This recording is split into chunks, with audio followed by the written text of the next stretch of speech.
saya kan sudah memperingatkan itu banyak di banyak vlog saya toh di channel kita ini musuh para Habib yang sesungguhnya ini bukti sekali lagi betapa pentingnya peringatan-peringatan yang sudah kita berikan itu. Arogansi yang saya duga itu akan terus naik gitu loh. Ini kan bagian dari contoh bagaimana kelompok itu congkak, arogan dan tidak tahu diri di negara kita. Kan gitu. Kasihan itu padahal kan tidak semua komunitas itu seperti itu gitu. Kalau dia bilang bahwa kalau nggak ada kami, kalian masih di pohon menyembah pohon dan seterusnya itu kan termasuk menghina. Kemarin itu penghinaan terhadap Jenderal Dudung itu kan. Siapa yang ngajari orang Indonesia itu kenal agama apa itu nih beragama dan kenal beragama di mana orang Indonesia belajar beragama tidak kepada kelompok itu. Orang Indonesia itu wabil khusus belajar tentang Islam, kenal Islam itu kan dari Wali Songo secara umum itu. Generasi sebelumnya tidak terlalu masif, tapi yang paling masif itu kan Wali Songo dan orang Indonesia itu belajar Islam 99% dari Wali Songo dan para penerusnya, bukan dari kadrun-kadrun ini. Kan itu.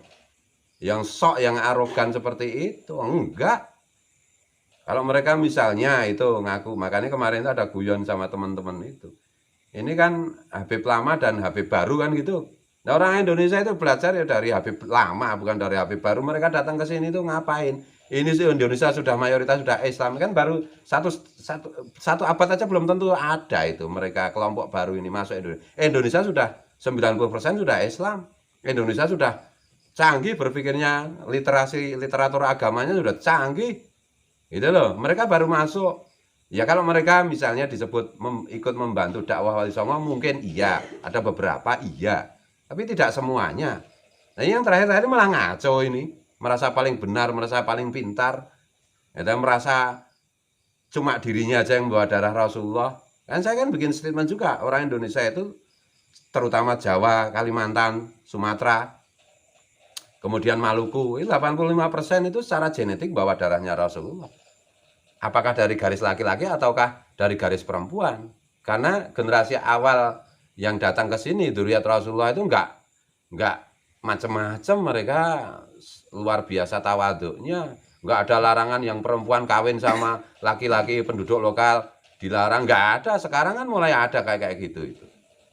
Jadi ini kalau mereka tidak dihentikan itu berbahaya untuk kebangsaan. Dan sebenarnya kalau motivasi saya itu ya karena ini kan bagian kewajiban keimanan saya mencintai Rasulullah dan semua umat Rasulullah, apalagi umat Rasulullah yang bawa darahnya Rasulullah, itu kan saya punya kewajiban untuk mencintai, untuk apa itu menjaga gitu. Kalau diterus-teruskan kayak gini ya saya nggak bisa menjaga.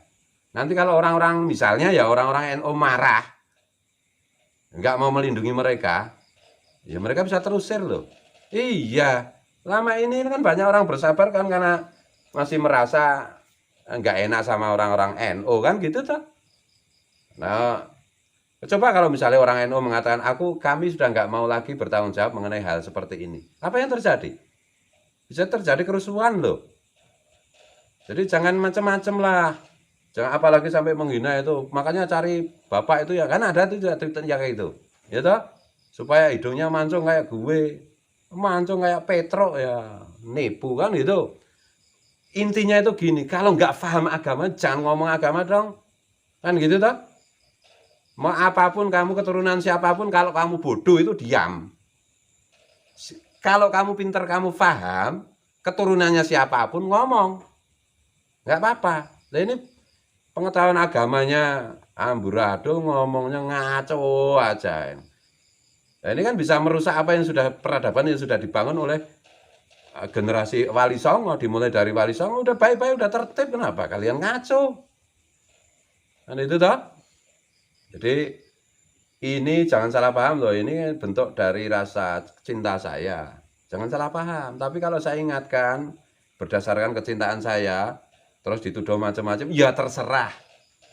Tapi di hadapan Rasulullah saya bisa menyampaikan, aku sudah memperingatkan wahai Rasulullah. Dan mereka kebangetan tololnya, jadi nggak mau mendengar peringatan saya. Dan peringatan yang lain-lain, kiai-kiai NU yang lain. Jadi nggak ada lagi. Kewajiban sudah gugur, gitu loh. Kewajibannya kan mengingatkan, kalau nggak mau lanjutin. Kalau mau kasar-kasaran, lanjutin. Nanti tanggung sendiri akibatnya. Tanggung sendiri akibatnya. Kalau saya peringatkan, tetap tidak mau, ulama-ulama yang mengingatkan tetap tidak mau, silahkan. Kalau saya mau cari aman berkali-kali, oh diam, kalau gitu itu nggak usah mengingat, saya nggak bertanggung jawab namanya. Saya ngomong itu karena saya merasa bertanggung jawab. Tapi kalau pertanggungjawaban saya itu ditolak, dicurigai, dan lain-lain, ya tanggung sendiri, lanjutkan. Kalian kasar-kasaran, arogan-aroganan, sombong-sombongan, lanjutkan. Tunggu nanti publik menghukum kalian. Kalau publik menghukum kalian itu artinya Allah yang menghukum kalian. Gitu loh. Nggak ada tempat manusia itu secara naluriah tidak akan menerima hal yang tidak masuk akal. Secara naluriah tidak akan menerima kesombongan, kearoganan. Siapapun itu, atas nama apapun, pasti ditolak. Gitu loh. Dan itu bertentangan dengan ajaran agama apapun. Apalagi agama yang saya yakini, yang saya tahu, yaitu Islam. Gitu loh. Jangan bikin malu umat Islam lah, kayak gitu itu. Siapa yang butuh kalian? Jasa kalian itu apa? Kalian datang ke sini itu, peradaban di Indonesia sudah tertata. Orang Indonesia 90% sudah Islam. Ulama sudah hebat-hebat, sudah bermunculan banyak banget. Yang jadi imam Mekah Madinah sudah banyak. Dari Padang, dari Kalimantan, dari Jawa banyak. Sampai terakhir Syekh Nawawi Al-Bantani misalnya. Syekh Yasin Al-Fadangi misalnya. Udah banyak sekali. Kalian datang ke sini itu, sorry ya, semua di sini sudah baik, sudah tertata. Kalian bantu boleh, bagus. Ada beberapa di antara rombongan yang belakangan datang itu luar biasa juga jasanya. Tapi harus diingat, ini peradaban di Indonesia sudah jadi. Islam di Indonesia sudah 90%. Gitu loh. Jangan malah kalian rusak, kalian datang cuma keluar-keluar aja. Wali Songo itu datang itu ngajari bagaimana cara membuat jalan, membuka hutan, membuat pasar. Bukan hanya soal teks agama. Itu loh. Kalian datang petentang-petenteng. Nggak ngerti, nggak mau belajar sejarah. Ini saya peringatkan karena saya cinta. Tapi kalau kalian nggak mau percaya, silahkan lanjutkan. Ngamuk. Semua hina, sudah hina Pak Dudung, hina siapa lagi? Hina orang Jawa, hina orang Hindu, hina orang Buddha, hina orang Nasrani. Silahkan lanjutkan. Dan tanggung akibatnya sendiri. La tabdila li sunnatillah. Sesuatu yang tidak benar, tidak beres, pasti dilawan. Pasti akan menerima arus balik. Dan itu mengerikan. Kalau bisa hentikan, udah diem. Udah kembali ke jalur semula, yaitu tasawuf. Gak usah macam-macam lah, nggak ngerti apa-apa, nggak ngerti politik, sok ngomong politik. Nggak ngerti tafsir, sok ngomong tafsir. Ya, saya sudah baca kitab, iya baca kitabnya, tapi kamu gagal paham masalahnya. Buktinya kelakuannya kayak begini.